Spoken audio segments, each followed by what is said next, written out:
Siemanko, siemanko na kanale, witam wszystkich, witam cały mój Crypto NOL gang. Słuchajcie, nie było mnie dawno, no niestety tak wyszło ostatnio, postaram się teraz być bardziej regularny. Także co przygotowałem dla was teraz?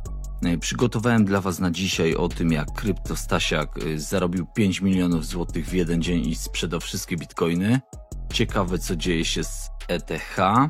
Do tego przygotowałem wam jeszcze coś na temat przepływu pieniędzy według Kiyosakiego, czyli po prostu wytłumaczymy sobie, o co chodzi w przepływie pieniędzy, jak musimy zarządzać swoim portfelem, żeby cokolwiek mieć ze swojej pracy.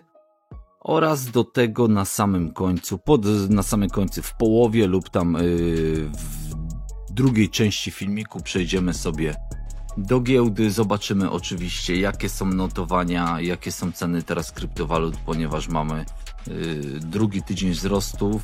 Bitcoin, nowe ATH, Ethereum zmierza do 4000, XRP wybiło nowe ATH. No to zależy oczywiście według niektórych, bo zależy z których giełd, niektóre giełdy różnie podawały wcześniejsze ATH.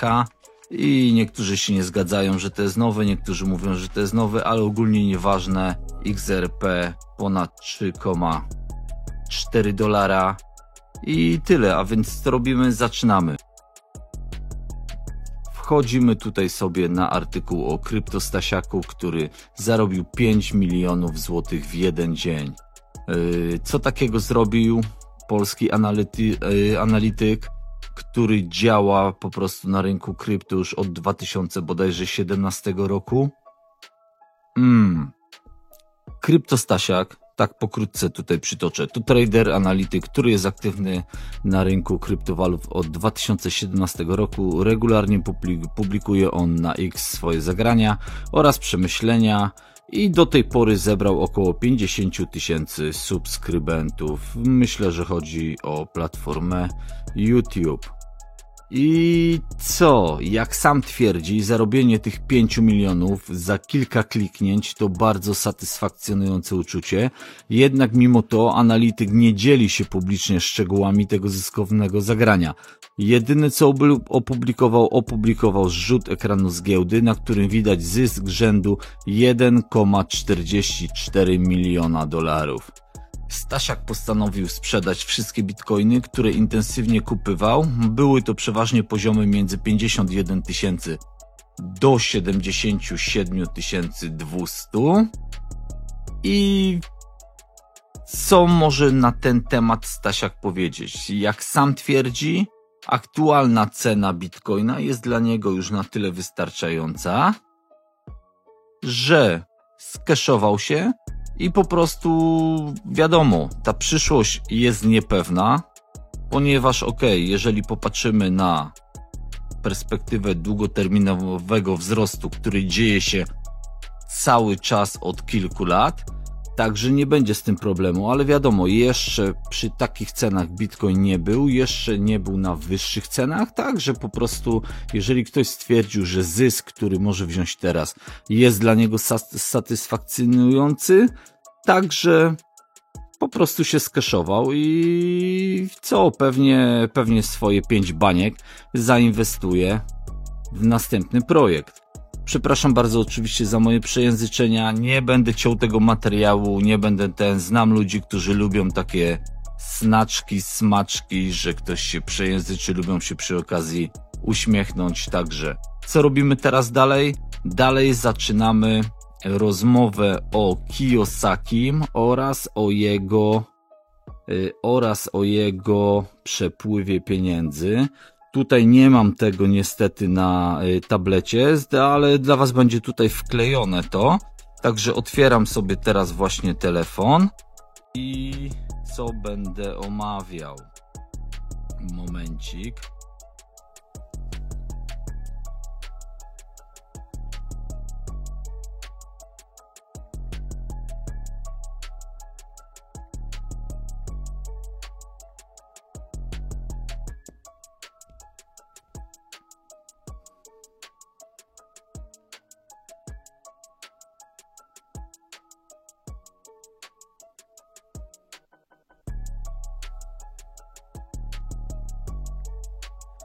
Także teraz przechodzimy sobie do Roberta Kiyosaki i zobaczymy jego tak zwany przepływ pieniędzy. O co chodzi w tym wykresie, w tym rysunku? Chodzi o to, że każdy z nas pracuje. Powiedzmy, jeden pracuje, jest samozatrudniony, jeden ma firmę, jeden ma dużą firmę i ludzie pracują na niego, oraz większość ludzi, powiedzmy, chodzi do pracy. Więc o co chodzi w tym wszystkim? Chodzi o to, że każdy z nas musi zapłacić ratę, zapłacić za wynajem, zamortyzować auto, kupić benzynę, zrobić zakupy oraz wiele, zapłacić za internet, zapłacić za abonament, wykupić różne rzeczy, kupić ubrania. Są tysiące wydatków miesięcznie. I o co chodzi? Że normalnie przeciętny człowiek myśli w sposób taki, ażeby zysk ze swojej pracy, po otrzymaniu oczywiście tej wypłaty, czyli tego zysku, opłacamy wszystkie rzeczy dookoła i wtedy dopiero, jeżeli zostanie nam nadwyżka, możemy pomyśleć o tym, żeby kupić jakieś aktywo, które w przyszłości będzie na nas pracować. Lub oczywiście jak je kupimy, może od razu na drugi dzień na nas pracować. Także to jest błąd. I nie mówimy teraz oczywiście o tym, żeby nie opłacać rachunków, żeby czegoś nie płacić, ale filozofia Roberta polega na tym, żeby najpierw ze swoich przychodów, czyli ze swojej wypłaty, ze swojego jakiegoś tam, zysku firmowego, czyli powiedzmy ogólnie swoje przychody, ulokować w aktywach i dopiero te aktywa, jeżeli będą na nas zarabiać, no bo powiedzmy, że ulokujemy je dobrze, bo to o to w tym wszystkim chodzi, to wtedy te aktywa będą nam już generować zysk dla nas na czysto i oczywiście z biegiem czasu będziemy kupywać wszystkie dobra materialne. Czyli zainwestuj w aktywa, aktywa zrobią dla ciebie dobrą pracę i powiedzmy po 10 latach kupisz sobie z tego mieszkanie. Powiedzmy, w jego myśli chodzi o to, że nie wszystko na kredyt i nie wszystko od razu. Mówimy przynajmniej o rzeczach, które nie są na teraz potrzebne. Tylko najpierw, żeby pieniądze przeszły przez aktywa, potem z tych aktyw opłacić podatki, czynsz, żywność i ewentualnie nam coś zostanie. Działa to praktycznie tak samo w dwie strony, tylko że chodzi o to, że jeżeli powiedzmy kupiłbyś sobie bitcoina na przykład zaledwie 2 tygodnie temu, gdy był tam w cenie około $100,000 i kupiłbyś sobie tego bitcoina, po 2 tygodniach on wybija nowe ATH na $123,000, to już masz powiedzmy 20% zysku. A jeżeli za te pieniądze, które dostałeś z wypłaty, poopłacałeś wszystko, podatki, czynsze, żywności i wszystkie inne rzeczy, zostało ci, 500 zł, więc jak te 500 zł wsadziłeś w tego bitcoina, to pomimo tego, że udało ci się i wygenerował on ten zysk 20%, nie jest to tak spektakularny zysk, jeżeli powiedzmy wsadziłbyś całą wypłatę w to wszystko. I oczywiście pamiętajcie, że moje filmiki to nie są żadne porady inwestycyjne, to nie jest po to, żebym ja was namawiał, żebyście cokolwiek robili. Ja tylko przekazuję swoje myśli, jak myślę, co niekoniecznie oznacza, że sam tak robię. Jak myślę i co myślę na temat pieniędzy. I tylko to niestety teraz w tym świecie się liczy, że musimy bardzo, ale to bardzo się zabezpieczyć na różne tematy, na różne wypadki typu Każdy sobie myśli, że nie wiem, będę tam pracował jeszcze 20 lat, dostanę emeryturę, na emeryturze odpocznę. Nie każdy dożywa przede wszystkim tej emerytury. No niestety taka jest prawda. Ten system jest tak zrobiony, żebyśmy pracowali, żeby nie było nas stać na nie wiadomo jakie rzeczy, bo jedyne na co nas może być stać to na to, żeby więcej i dłużej i ciężej pracować i wtedy szybciej się wypalamy. Więc po prostu musimy znaleźć balans i bardzo dobrze, jeżeli znajdziemy go, gdy już jesteśmy młodzi. Dlatego, że będąc młodym człowiekiem i odkładając nawet małe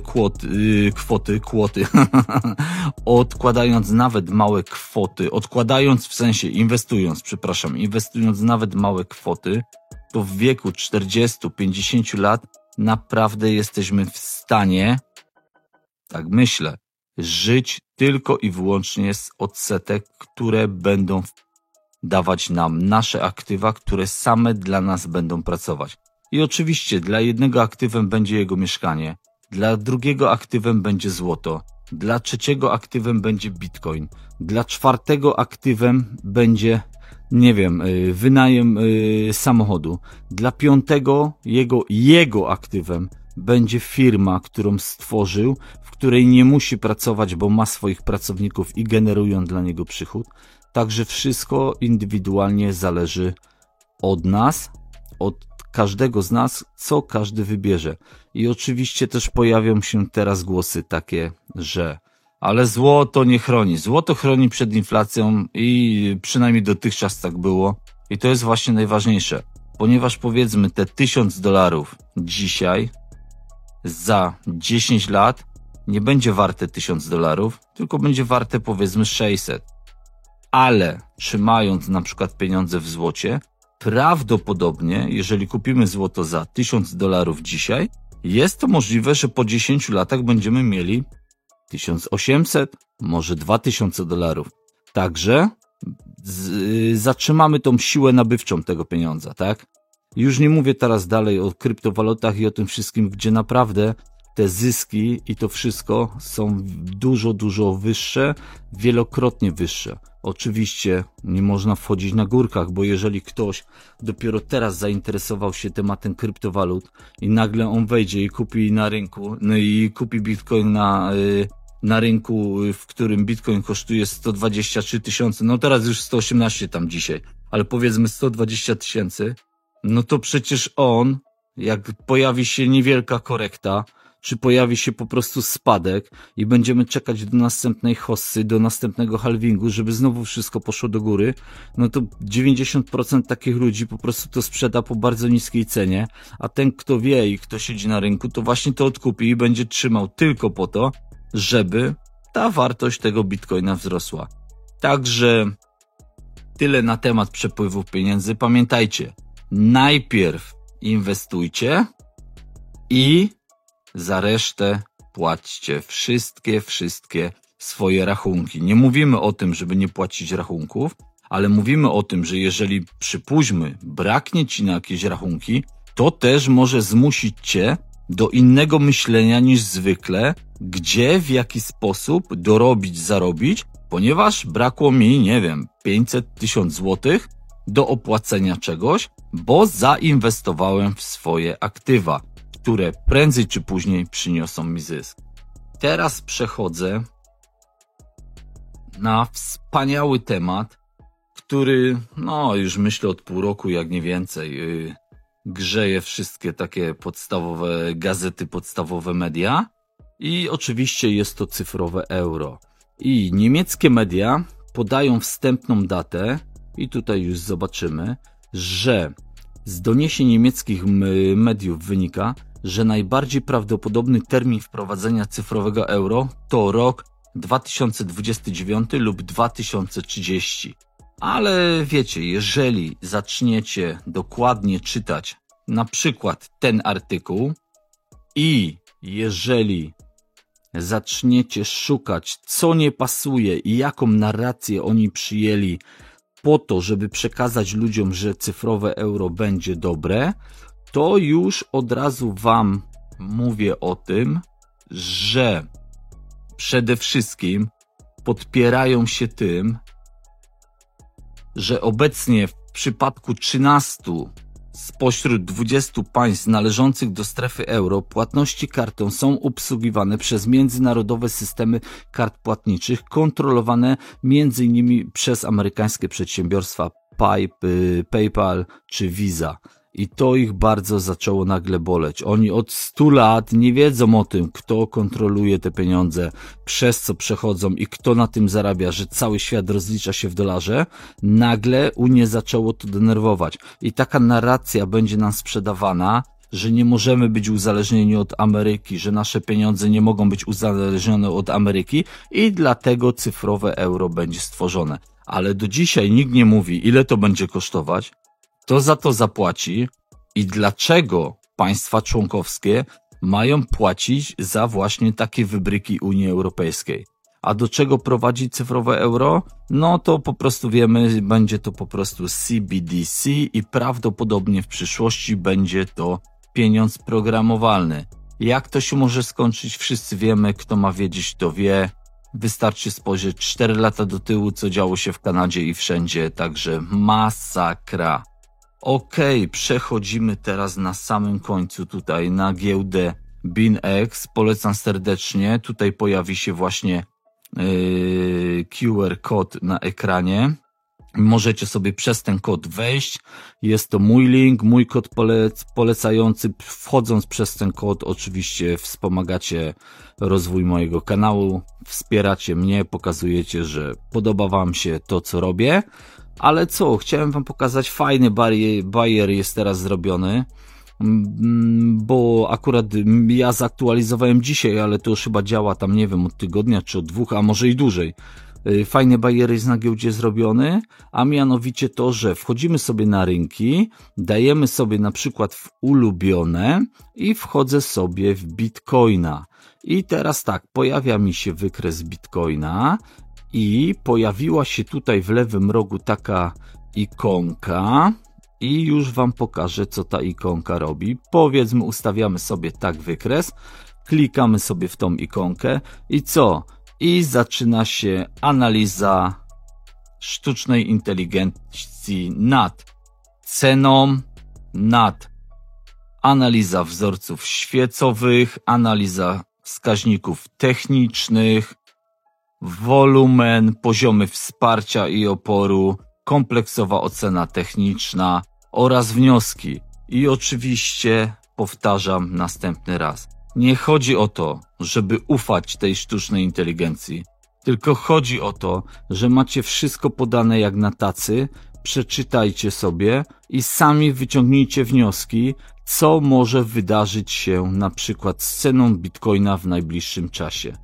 Także tyle na ten temat, ale co, chciałem wam jeszcze pokazać jedno, że tutaj właśnie był podwójny szczyt i nastąpiło wybicie. I właśnie to wybicie było 22 czerwca i od tego czasu Bitcoin wzrósł do 23 000.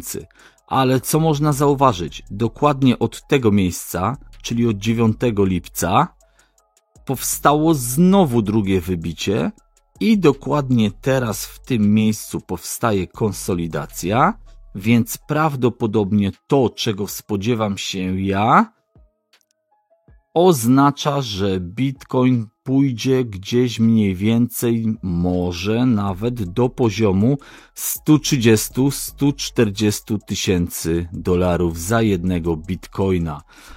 Co o tym świadczy? Świadczą o tym napływy do ETF-ów. Po prostu bardzo duże korporacje, bardzo duże firmy prześcigają się wręcz teraz w tym, żeby mieć w swoim portfelu Bitcoiny.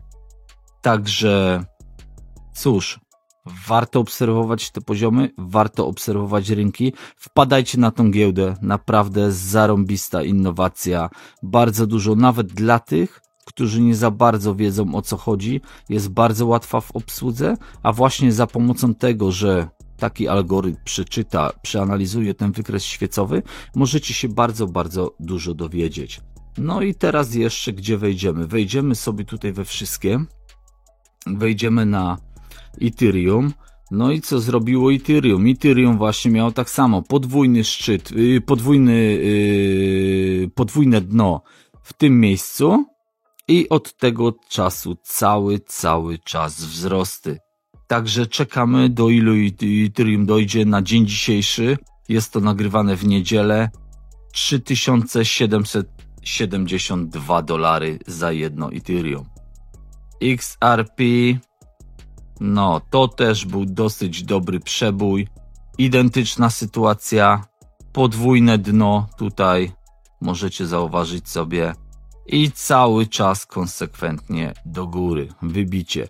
Także czego możemy się teraz spodziewać? Teraz możemy spodziewać się na przykład konsolidacji, czyli kilku dni, powiedzmy, no bo skoro wybicie trwało od, powiedzmy tutaj, mniej więcej od 22 czerwca, 22-23 czerwca, a mamy teraz końcówkę lipca, także myślę, że spokojnie kilka dni konsolidacji lub jakaś mała korekta może się przytrafić po drodze i myślę, że wszystko dalej konsekwentnie będzie szło do góry. Zobaczymy w ogóle,